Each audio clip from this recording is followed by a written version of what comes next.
All right. So this is going to be about trail angels, and this is going to be a broad overview. There's many different types of trail angels, just like there's many different types of hikers. I'd say I've met probably an equal amount of different types of hikers and different types of trail angels.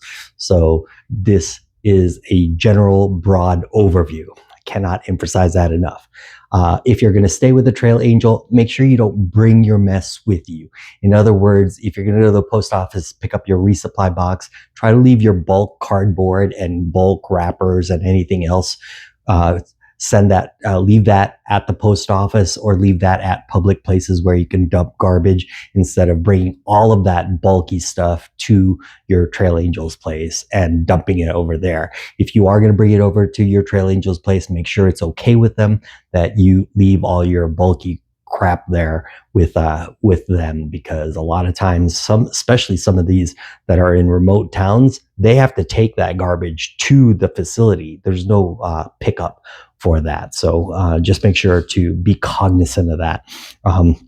If you're going to wash your clothes at a Trail Angels laundry facilities, then pre-wash your clothes. You can use your bear can as a bucket. You can ask to see if they have a basin. You can use the bathtub, hopefully not leave it that way, but pre-wash your clothes. That way you don't silt up their plumbing and their laundry. And the same thing with other places too. If you are going to stay with a trail angel, make sure to offer to clean up after yourself. This includes like little trail towns. I always pick up people's garbage at Kennedy Meadows, at the general store, at Grumpy Bears. You can see that they have workers that are running around frantic trying to help out. Well, you can help out. This is your trail too. So just remember to help out with cleaning the bathrooms, especially after yourself. You might even fold up all the linens and put that in a pile, and or offer to respread the sheets for the next guest, because you're probably not going to be the last guest that season to be staying there. Offer to start the laundry for your stuff, clean up their dishes, clean up the kitchen, especially if it's somebody else's mess and you just want to leave it, LNT. So make sure to offer that. And then generally a stay is about $20 to $30 if they accept donations. And they're not advertising that you need to stay here for this amount. Generally, some of the Trail Angels has just been burned when the people stay and they don't offer, and then they leave a mess. And so that's why they put in, $20 or $30 suggested donation, just because they've been burned too many times. So accept that. And if there is not one, generally it's $20 to $30 a night to stay at 2026 prices. Same thing with rides. Generally, rides are $1 to $1.50 a mile for a typical ride from town to trailhead at most towns. So there are some towns on the Eastern Sierra where the transportation from town to trailhead is a long distance away, with a lot of elevation gain, lots of wear and tear on brakes and tires and engine repair. So just be cognizant that some of those $1 per mile, $1.50 per mile might not apply, especially if you're asking for some weird, transportation where someone's asking for Mammoth Lakes to Tehachapi kind of situation. And I have done one that was pretty long. Let's see, offer dinner and chores if you're staying. You can, you might, either clean up after yourselves, and it's a family setting anyway.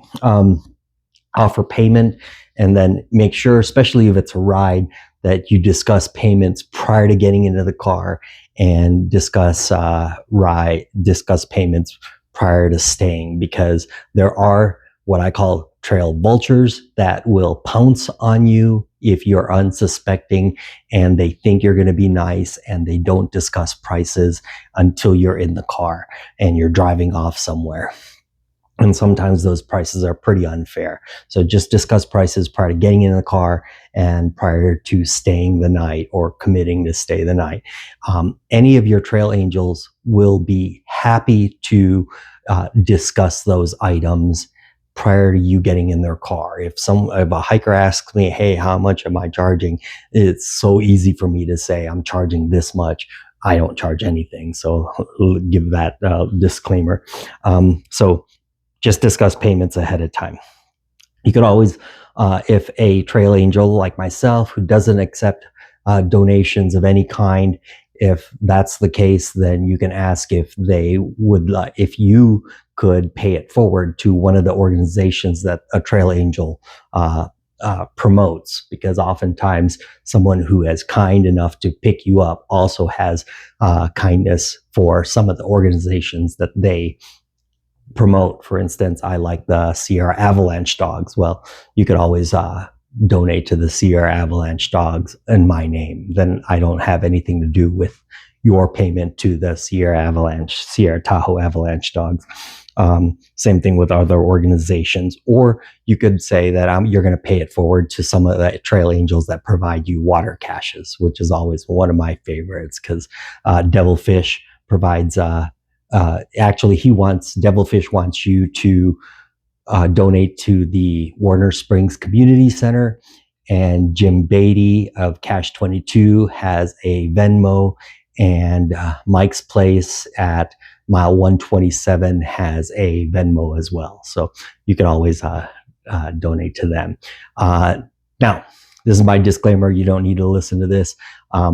I budget out between $5,000 and $12,000 a year to help you guys out.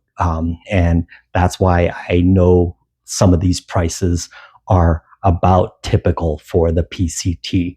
I'm not trying to be boastful. I'm just saying it does cost trail angels a lot of money to support you guys.